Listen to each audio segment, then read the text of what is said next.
Big ബോസിൽ നിന്നും പുറത്തു വന്നതിന് ശേഷം അർജുൻ്റെ ടൈം തന്നെ മാറിയിരിക്കുകയാണ്. അർജുന് ഇപ്പോൾ ശുക്രനാണ് തോന്നുന്നു. അങ്ങ് തലയിൽ ശുക്രൻ ഉദിച്ചു നിൽക്കുന്നു. അർജുൻ ബിഗ് ബോസിൽ നിന്ന് വന്നതിന് ശേഷമുള്ള ആദ്യത്തെ ഒരു ഉദ്ഘാടനമാണ്. അപ്പോൾ ഉദ്ഘാടനത്തിന് വന്നപ്പോൾ കുറേ മീഡിയക്കാരൊക്കെ അർജുനെ പിടിച്ചു നിർത്തി ചോദിച്ചു, ബ്രോ എന്നാണ് വിവാഹമെന്ന്. അപ്പോൾ അർജുൻ പറഞ്ഞ മറുപടി ഇങ്ങനെയാണ്, ചേട്ടാ ഞാൻ കൊച്ചു പയ്യനല്ലേ, ഞാൻ എൻ്റെ കരിയറിലേക്ക് കയറുന്നേ ഉള്ളൂ, സിനിമ അഭിനയിക്കണം, അങ്ങനെ കുറേ പ്ലാനുകളുണ്ട്, കല്യാണം അതൊന്നും ഇല്ല എന്ന് ഇപ്പോഴൊന്നും ഇല്ല എന്നുള്ള പറഞ്ഞു.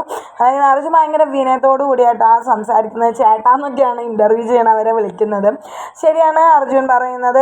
അർജുൻ്റെ സ്റ്റാർട്ടിങ് പോയിൻ്റ് ആയിട്ടുള്ളൂ, ഇനി ഒരുപാട് കരിയർ മുന്നോട്ട് പോകാനുണ്ട്. അതുകൊണ്ട് തന്നെ കല്യാണത്തിനെ കുറിച്ചൊന്നും ഒരു പ്ലാനും ചെയ്തിട്ടില്ല എന്നാണ് പറയുന്നത്. അവരുദ്ദേശിച്ച് ശ്രീതുമായുള്ള വിവാഹം അടുത്തുണ്ടാകുമോ എന്നാണ്.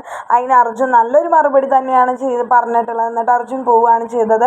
ഇത് സംഭവം എങ്ങനെയാണെന്ന് ചോദിച്ചു കഴിഞ്ഞാൽ, അവിടുത്തെ പ്രതിഭകളേക്ക് അവാർഡ് കൊടുക്കുന്ന ഒരു സംഭവം ഉണ്ടായിരുന്നു. അതിൽ നമ്മുടെ അർജുനും ദിലീപും വന്നിട്ടുണ്ടായിരുന്നു. അപ്പോൾ വിളക്കെത്തിക്കണം എല്ലാത്തിനും അർജുൻ തന്നെയായിരുന്നു മുന്നിട്ട് നിന്നത്. അപ്പോൾ അർജുൻ്റെ ലൈഫ് തന്നെ ആ പോയിൻ്റ് ഓഫ് ഇതിൽ തന്നെ മാറി. അപ്പോൾ ശ്രീതുമായിട്ട് ഇപ്പോഴും സംസാരിക്കാറുണ്ടോ ചോദിക്കുന്നുണ്ടായിരുന്നു. അപ്പോൾ അർജുൻ പറഞ്ഞു ഇപ്പോഴും അതുപോലെ തന്നെ സംസാരിക്കുന്നുണ്ട്. അതുകൊണ്ട് തന്നെ ഞങ്ങൾ പഴയത് എങ്ങനെയാണോ ബിഗ് ബോസ് അതേപോലെ തന്നെ ഇപ്പോഴും ഉണ്ട്, പക്ഷേ അപ്പുറം ഇപ്പുറം ആണെന്ന് മാത്രമേ ഉള്ളൂ. ആ ബോണ്ട് ഇപ്പോഴും ഉണ്ടെന്നാണ് അർജുൻ പറഞ്ഞത്. അത് കേട്ടപ്പോൾ തന്നെ വളരെയധികം സന്തോഷം. കാരണം അർജുനും ശ്രീതും ഇപ്പോഴും അതേപോലെ തന്നെ മുന്നോട്ട് പോവുകയാണെന്ന് അറിഞ്ഞതിൽ.